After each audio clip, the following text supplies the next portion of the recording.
ಅಲ್ಲಿ ನೋಡಿ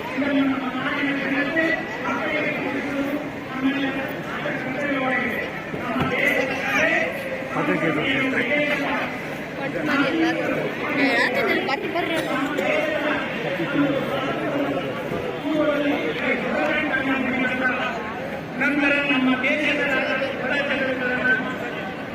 ಅರಿವು ಅವರು ಮಿಲಿಟರಿ ಶಕ್ತಿಯನ್ನು ಉಪಯೋಗಿಸಿ ಮೂಲಕ ನಮ್ಮ ದೇಶದ ಈಸ್ಟ್ ಇಂಡಿಯಾ ಕಂಪನಿಯನ್ನು ಸ್ಥಾಪಿಸಿದರು. ಈ 7ರಲ್ಲಿ ಭಾರತದ ಮೊದಲ ಸ್ವಾತಂತ್ರ್ಯ ಸಂಗ್ರಾಮ ಪ್ರಾರಂಭವಾಯಿತು.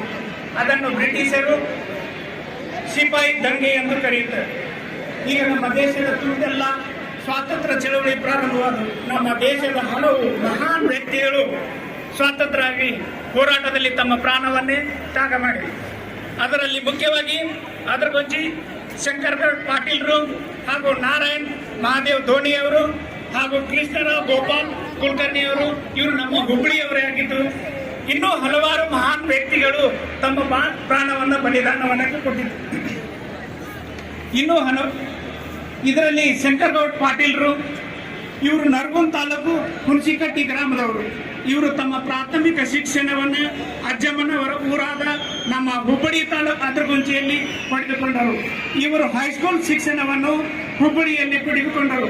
ಇದೇ ಸಂದರ್ಭದಲ್ಲಿ ಅಂದರೆ 1936ರಲ್ಲಿ ಭಾರತ ಸ್ವಾತಂತ್ರ್ಯ ಸಲುವಾಗಿ ಗಾಂಧೀಜಿಯವರ ನೇತೃತ್ವದಲ್ಲಿ ಅಹಿಂಸಾ ಮಾರ್ಗದ ಚಳವಳಿ ಪ್ರಾರಂಭವಾಗಿತ್ತು. ಮತ್ತೊಂದು ಕಡೆ ಸುಭಾಷ್ ಚಂದ್ರ ಬೋಸ್ ಅವರ ನೇತೃತ್ವದಲ್ಲಿ ಉಗ್ರ ಹೋರಾಟಗಳು ನಡೆದಿದ್ದವು. ಆ ಸಮಯ ಸುಭಾಷ್ ಚಂದ್ರ ಬೋಸ್ ಅವರು ಹುಬ್ಳಿ ಸಿಟಿಯ ಹೈಸ್ಕೂಲಿನಲ್ಲಿ ಬಂದಿದ್ದರು. ಆ ಭಾಷೆಯನ್ನು ಶಂಕರಗೌಡ ಪಾಟೀಲ್ರು ವೇದಿಕೆ ಮೆಟ್ಟಿಲುಗಳ ಬಳಿ ಕುಳಿತು ಆಸಕ್ತಿಯಿಂದ ಕೇಳುತ್ತಿದ್ದರು. ಅದನ್ನು ನೋಡಿದ ಸುಭಾಷ್ ಚಂದ್ರ ಬೋಸ್ರವರು ಭಾಷಣ ಮುಗಿಸಿಕೊಂಡು ಹೋಗುವಾಗ ಶಂಕರಗೌಡ ಪಾಟೀಲ್ರವರ ಹೆಗಲ ಮೇಲೆ ಕೈ ಹಾಕಿ ಅವರ ಬುಕ್ಕದಲ್ಲಿ ಬರೆದರು, ಭಾರತ ದೇಶ ಸೇವಕರು ಅಂತ ಹಸ್ತಾಕ್ಷರಗಳನ್ನು ಬರೆದಿದ್ದರು. ಇದೇ ಅವರಿಗೆ ದೇಶ ಸೇವೆಯಲ್ಲಿ ಮಾಡುವ ದೀಕ್ಷೆಯಾಯಿತು. ನಂತರ ಕರ್ನಾಟಕದ ಏಕೀಕರಣದ ಸಲುವಾಗಿ ಅವರನ್ನು ಉಪವಾಸ ಮಾಡಿದ್ದು ಇದೆ. ಅವರನ್ನು ಈ ಸಮಯದಲ್ಲಿ ಸ್ಮರಿಸಬೇಕಾಗುತ್ತದೆ. ನಾರಾಯಣ್ ಮಹಾದೇವ್ ಧೋನಿಯವರು, ಇವ್ರಿಗೆಲ್ಲರ ಗೊತ್ತಿದ್ದ ವಿಷಯ.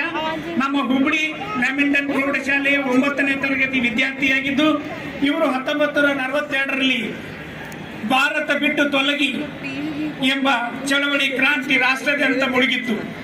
ಇದು ಗಂಡು ಮೆಟ್ಟಿನ ನಾಡಿನಾದಂಥ ಹುಬ್ಬಳ್ಳಿಯಲ್ಲಿಯೂ ಪ್ರಾರಂಭವಾಗಿತ್ತು.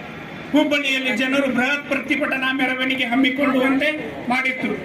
ಬ್ರಾಡ್ವೇ ಬಳಿ ಮೆರವಣಿಗೆ ಸಾಗುವ ರಾಷ್ಟ್ರಧ್ವಜ ಹಿಡಿದು ಭಾಗಿಯಾಗಿದ್ದ ಮೆರವಣಿಗೆಯ ಜನಸ್ತೋರು ನಿಯಂತ್ರಿಸಲು ಬ್ರಿಟಿಷರು ಏಕಾಏಕಿ ಗೋಲಿಬಾರ್ ಪ್ರಾರಂಭಿಸಿದರು. ಆ ಗೋಲಿಬಾರದಲ್ಲಿ 14 ವರ್ಷದ ಬಾಲಕನಾದ ನಾರಾಯಣ್ ಮಹಾದೇವ್ ಧೋನಿಯವರ ಎದೆಯನ್ನು ಸೀಳಿತು. ಇವರ ದೇಶಕ್ಕಾಗಿ ತಮ್ಮ ಪ್ರಾಣವನ್ನೇ ತ್ಯಾಗ ಮಾಡಿದರು. ಅವರನ್ನು ಈ ಸಮಯದಲ್ಲಿ ನೆನೆಸುವುದು ಬಹಳ ಮುಖ್ಯವಾಗಿದೆ.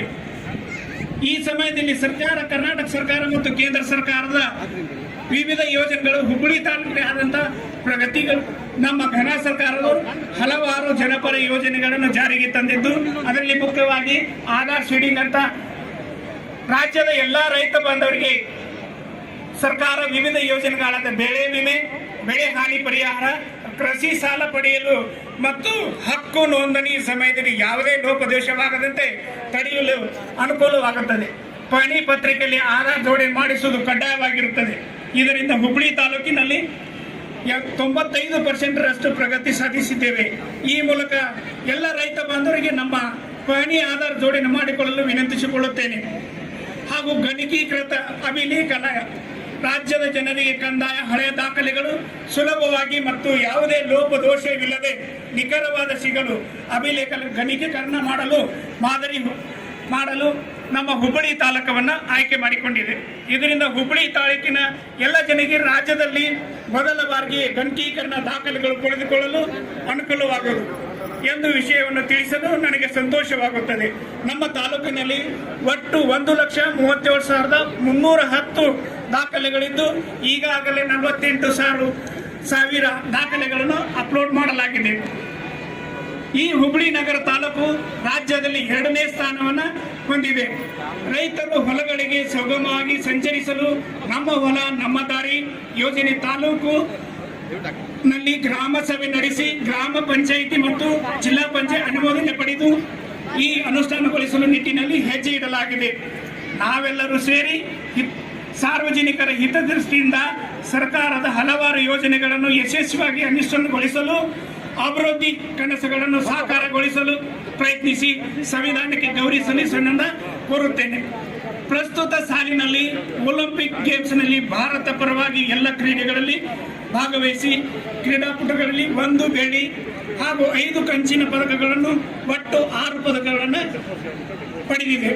ಕ್ರೀಡಾಪಟುಗಳಿಗೆ ಭಾಗವಹಿಸಿದಂಥ ಕ್ರೀಡಾಪಟುಗಳಿಗೆ ಹುಬ್ಬಳ್ಳಿ ಸಮಸ್ತ ನಾಗರಿಕರ ಪರವಾಗಿ ಹಾಗೂ ನಮ್ಮ ಜಿಲ್ಲೆಯ